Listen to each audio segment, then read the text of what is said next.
வணக்கம். தினமலர்.com மாலை 4 மணி செய்திகள். முக்கிய நிகழ்வுகள்.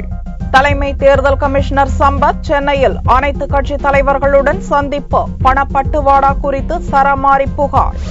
4 மாநிலங்களில் 4வது கட்ட ஓட்டுப்பதிவு விறுவிறுப்பு. சிக்கிமில் சட்டசபைக்கு சேர்த்து பொது தேர்தல். ஞாயிறன்று சென்னை வருகிறார் மோடி. பாரதிய ஜனதா மேலிட தலைவர்களும் பிரச்சாரத்துக்கு வருகை. விரிவான செய்திகள்.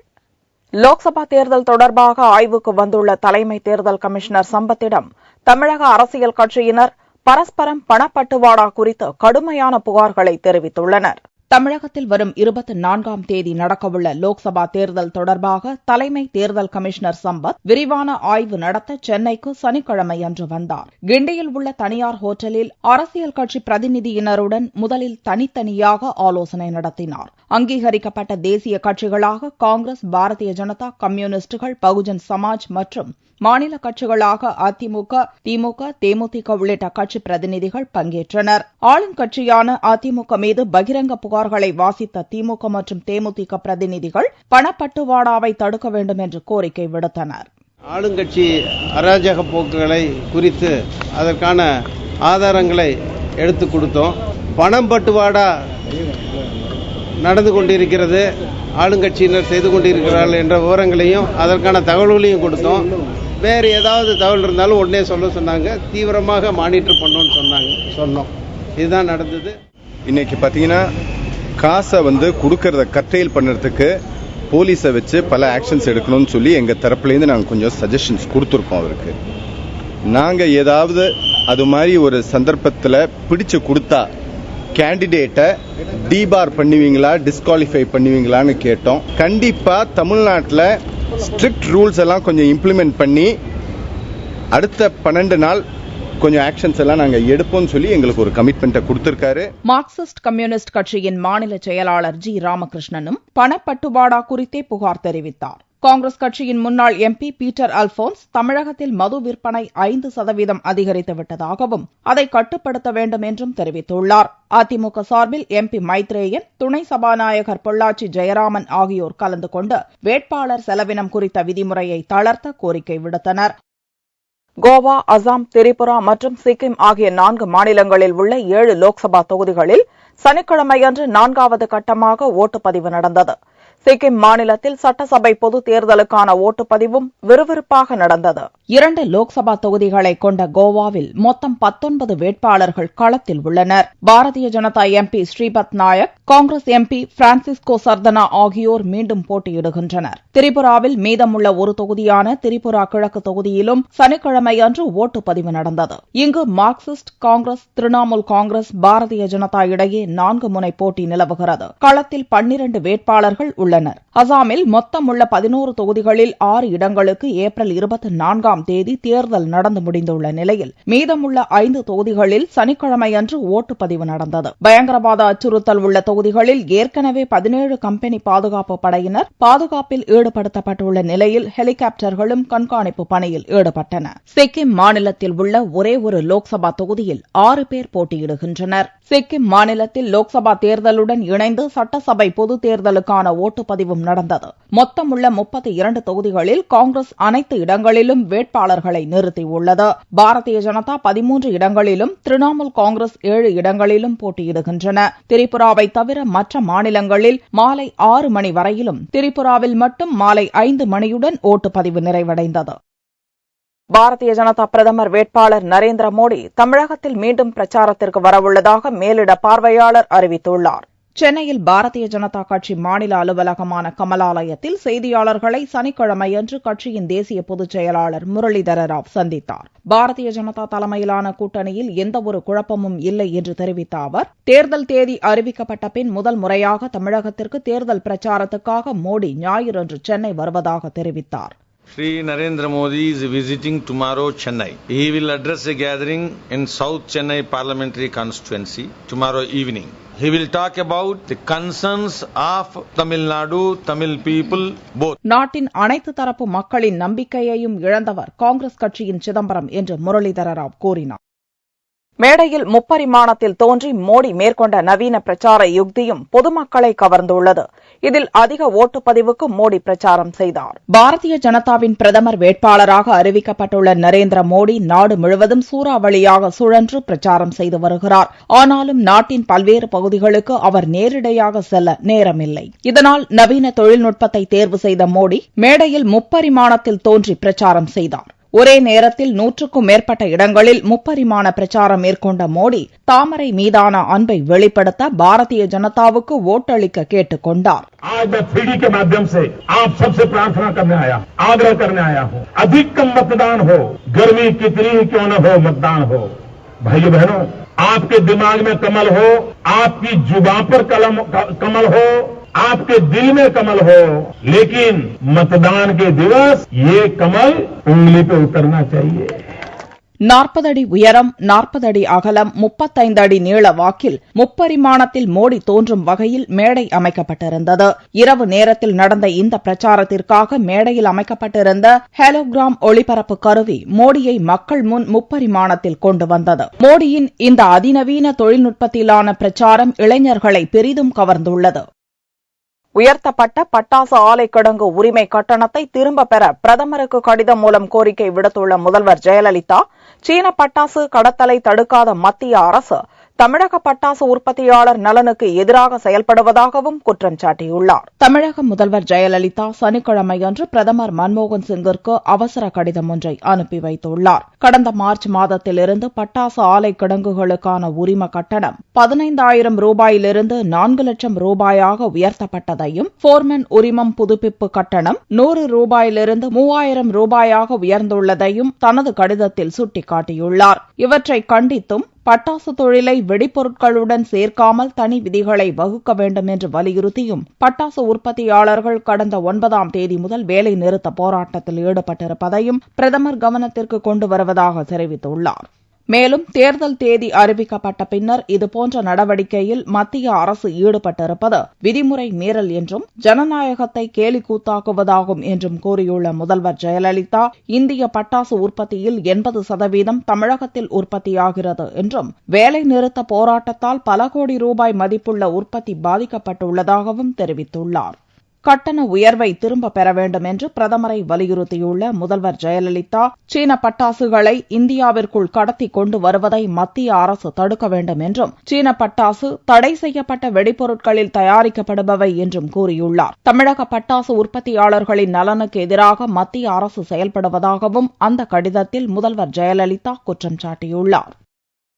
சட்டசபையில் தனி நேரம் ஒதுக்கி காவிரி பிரச்சினை தொடர்பாக முதல்வர் ஜெயலலிதா பேச தயாரா என்று திமுக தலைவர் கருணாநிதி கேள்வி எழுப்பியுள்ளார். நாகை தொகுதி திமுக வேட்பாளர் AKS விஜயனை ஆதரித்து திருவாரூரில் திமுக தலைவர் கருணாநிதி பிரச்சாரம் செய்தார். திருவாரூரில் நடந்த பொதுக்கூட்டத்தில் பேசிய கருணாநிதி, இலங்கை பிரச்சினைக்காக தாம் 3 முறை சிறை சென்றுள்ளதாகவும், முதல்வர் ஜெயலலிதா ஒரு முறையாவது சிறை சென்றிருப்பாரா என்றும் கேள்வி எழுப்பினார். என்ன செய்தார்? நான் 3 முறை சிறைச்சாலை இலங்கை தமிழர்களுடைய பிரச்சனைக்காக. ஒரு முறையாவது சிறைச்சாலைக்கு சென்றவர்கள். காவிரி பிரச்சினை என்பது பொதுவானது என்றும் இதில் அரசியல் செய்யக்கூடாது என்றும் கேட்டுக் கொண்ட கருணாநிதி, காவிரி பிரச்சினையில் தவறு செய்தது யார் என்பது குறித்து சட்டசபையில் பேச ஜெயலலிதா தனி நேரம் ஒதுக்குவாரா என்றும் கேள்வி எழுப்பினார்.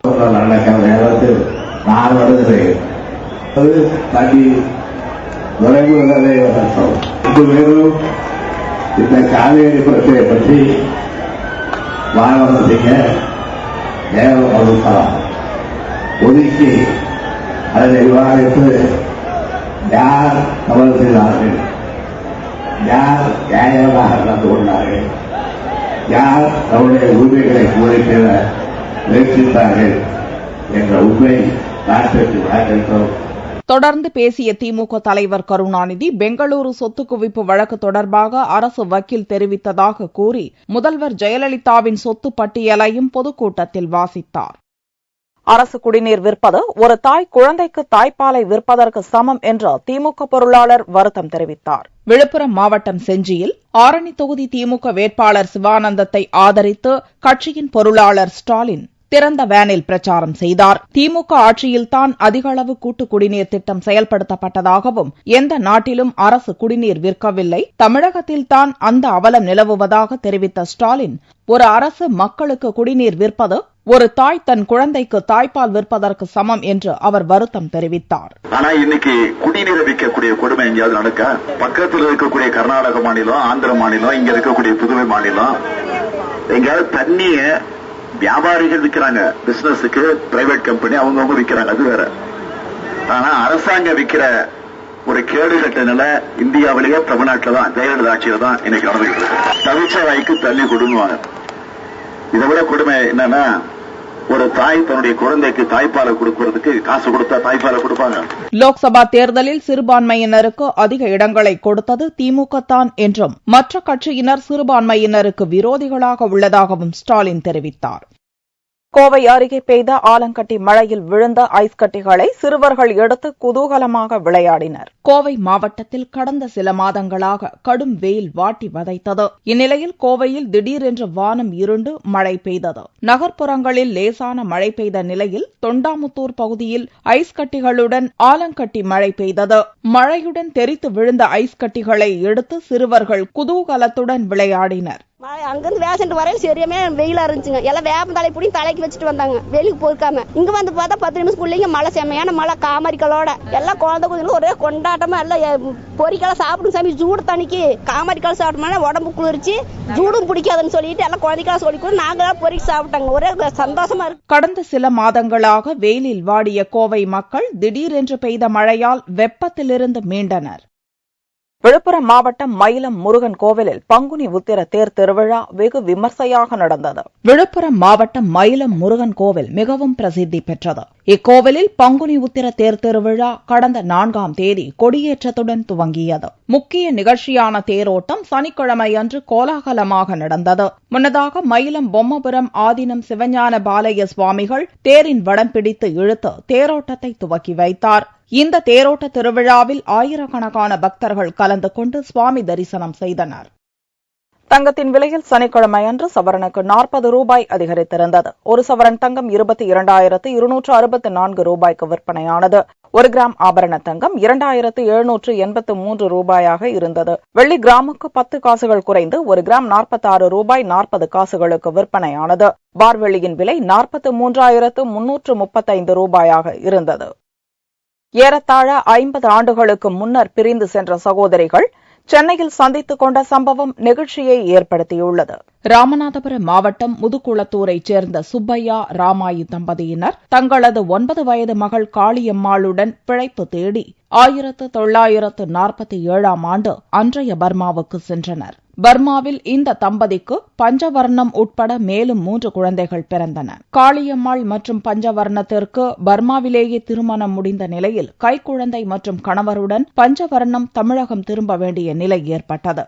கடந்த 1965இல் பஞ்சவர்ணம் தமிழகம் வந்துவிட காளியம்மாளுடன் அவ்வப்போது கடித தொடர்பு இருந்ததும் பின்னாளில் துண்டித்து போனது. கடந்த 10 ஆண்டுகளாக தொலைபேசி வாயிலாக 2 சகோதரிகளும் மீண்டும் தங்களது உறவை புதுப்பித்துக் கொண்டனர். இந்நிலையில் கடந்த ஆண்டு பர்மாவுக்கு பஞ்சவர்ணம் தனி ஆளாக சென்று திரும்பிய நிலையில் சகோதரி காளியம்மாள் கிட்டத்தட்ட 50 ஆண்டுகளுக்கு பின்னர் தனது தங்கையை பார்க்கவும் தனது 10 வயதில் தமிழகத்திலிருந்து சென்றுவிட்ட நிலையில் 75வது வயதில் தாயகம் வந்துள்ளார். சென்னையில் சகோதரி குடும்பத்தினருடன் தனது அன்பை பரிமாறிக்கொண்டார். நெகிழ்ச்சியான இந்த சந்திப்பு அரை நூற்றாண்டுகளுக்கு பின்னர் நிகழ்ந்துள்ளது. 60 வருஷம் இருக்கும். எங்க அப்பா இந்த ஊர்ல இருந்து பர்மாவுக்கு போயிட்டாங்க, மியான்மருக்கு போயிட்டாங்க. அப்போ எங்க அக்கா ஒரு 9 வயசு பிள்ளை. எனக்கு ஒரு 2 அண்ணன் ஒரு அக்கா தான். அந்த ஊருக்கு போனதுக்கு பின்னால் தான் நான் அங்கே பிறந்தேன். 1948 தான் நான் பிறந்தது. அங்கே இருக்க எனக்கு 17 வயசில் அந்த ஊரில் கல்யாணம் ஆயிடுச்சு. கல்யாணம் ஆனதுக்கு பின்னால் அந்த வருஷம் கடைசிலேயே ஒரு குழந்தை பிறந்ததோட நான் இந்த ஊருக்கு திருப்பி இந்தியாவுக்கு நான் வந்துட்டேன். நான் பிறந்தது வளர்ந்ததெல்லாம் பர்மாவில் தான் பிறந்து வளர்ந்ததெல்லாம். நான் குழந்தை பிறந்ததுக்கு பின்னால் தான் நான் இந்த ஊருக்கு வந்தேன். இங்கே வந்ததுக்கு பின்னால் எங்கள் அக்கா எங்கள் அம்மா எங்கள் அப்பாலாம் அங்கே தான் இருந்தாங்க. எங்கள் அக்கா எங்கள் மாமா எல்லாருமே அந்த ஊரில் தான் இருந்தாங்க. நாங்கள் வந்து ஒரு மாதத்துக்கு ஒருக்கா ஒரு லெட்ரு போடுவோம். அப்புறம் கொஞ்ச நாள் ஆயிடுச்சு, அப்புறம் ஒரு 3 மாதத்துக்கு ஒருக்கா போட்டோம். அப்புறம் ஒரு 6 மாதத்துக்கு மட்டும் அப்புறம் அப்படியே கொஞ்ச நாளாகி லெட்ரு போட்டோம். அதுக்கு பின்னால் எங்கள் அக்காவுக்கு எனக்கு எந்த விதமான தொடர்பும் இல்லை. இங்கே ஒருத்தர் வந்திருந்தாங்க அந்த ஊரில் இருந்து, இங்கே வந்து பார்த்தாங்க. பார்த்தோன்னே அவங்கக்கிட்ட வந்து என்னுடைய ஃபோன் நம்பரை வந்து அவங்களுக்கு நான் கொடுத்து விட்டேன். அதுக்கு பின்னால் அந்த ஃபோன் நம்பரை வச்சு அவங்க எங்களுக்கு ஃபோன் பண்ணாங்க. ஃபோன் பண்ணி ஒருத்தருக்கு நாங்கள் பேசிக்கிட்டோம். அதுக்கு பின்னால் எங்கள் அக்கா எங்களுக்கு ஃபோன் பண்ணுவாங்க, நாங்கள் வந்து அவங்களுக்கு ஃபோன் பண்ணோம். அப்படி இருக்கும்போது தான் இங்கே போகணுன்ற ஒரு எண்ணத்தில் வந்து நான் போன ஜனவரி மாதம் 4ஆம் தேதி இங்கேருந்து அந்த ஊருக்கு போனேன். அக்கா வந்து போன வாரத்தில் அவங்க இங்கே வந்துட்டாங்க. வந்து நாங்கள் இங்கேருந்து பர்மாவுக்கு போனோம். பர்மாவுக்கு போனால் இன்னும் 2 பேர், அப்பா அம்மா எல்லோரும் போனோம். தங்கச்சியை காகிதம் போட்டு கூப்பிடுவோன்னு பார்த்தா ஒன்றும் அட்ரஸ் கிடைக்கல. அப்போ ரொம்ப நாள் சேர்ந்து கிடைச்சோடனே அதோட இப்போ எனக்கு வந்து வயசு வந்து 75 வயசு. இப்போ தான் தங்கச்சி வீட்டு பிள்ளைங்களையும் தங்கச்சியும் பார்க்க வந்திருக்கேன். அப்பா பர்மாவில் ஆஃபீஸராக இருந்தாங்க, அதனால அம்மாவும் அங்கேயே செட்டில் ஆகிட்டாங்க. இப்போ அப்பா தவறி 6 மாதத்துக்கு பின்னா நம்ம இப்போ மெட்ராஸுக்கு சென்னைக்கு வந்திருக்கிறோம். இங்கே சின்மான் மற்ற சொந்தங்களெல்லாம் இப்போ தான் பார்த்துருக்கோம் ஃபர்ஸ்ட் டைமு. எங்களுக்கு கூட பண்ணுறவங்க என்ன 11 பேர் இருக்காங்க. 5 பெண் 6 பையங்க இருக்காங்க. பேரன் பேத்திகள் மட்டுமின்றி கொள்ளு பேரனும் வந்துவிட்ட நிலையில் 3 தலைமுறை கண்டுவிட்ட இந்த சகோதரிகள் தங்களது கடந்த கால சம்பவங்களை நினைவு கூர்ந்து பேசி மகிழ்ந்தனர். 20 நாட்கள் மட்டும்தான் இந்த சந்திப்பு என்றாலும் இனி வருங்காலங்களில் இதுவே அடுத்த தலைமுறைக்கும் நினைவுகளாக இருக்கும். இந்த சகோதரிகள் நேரில் சந்தித்து அன்பை பரிமாறிக்கொள்ள பொருளாதாரம்தான் பிரச்சனை. மற்றபடி எல்லை கடந்து வசித்தாலும் இவர்களின் அன்புக்கு என்றுமே எல்லை இல்லை. மீண்டும் செய்திகள் இந்திய நேரப்படி இரவு 8 மணிக்கு. வணக்கம்.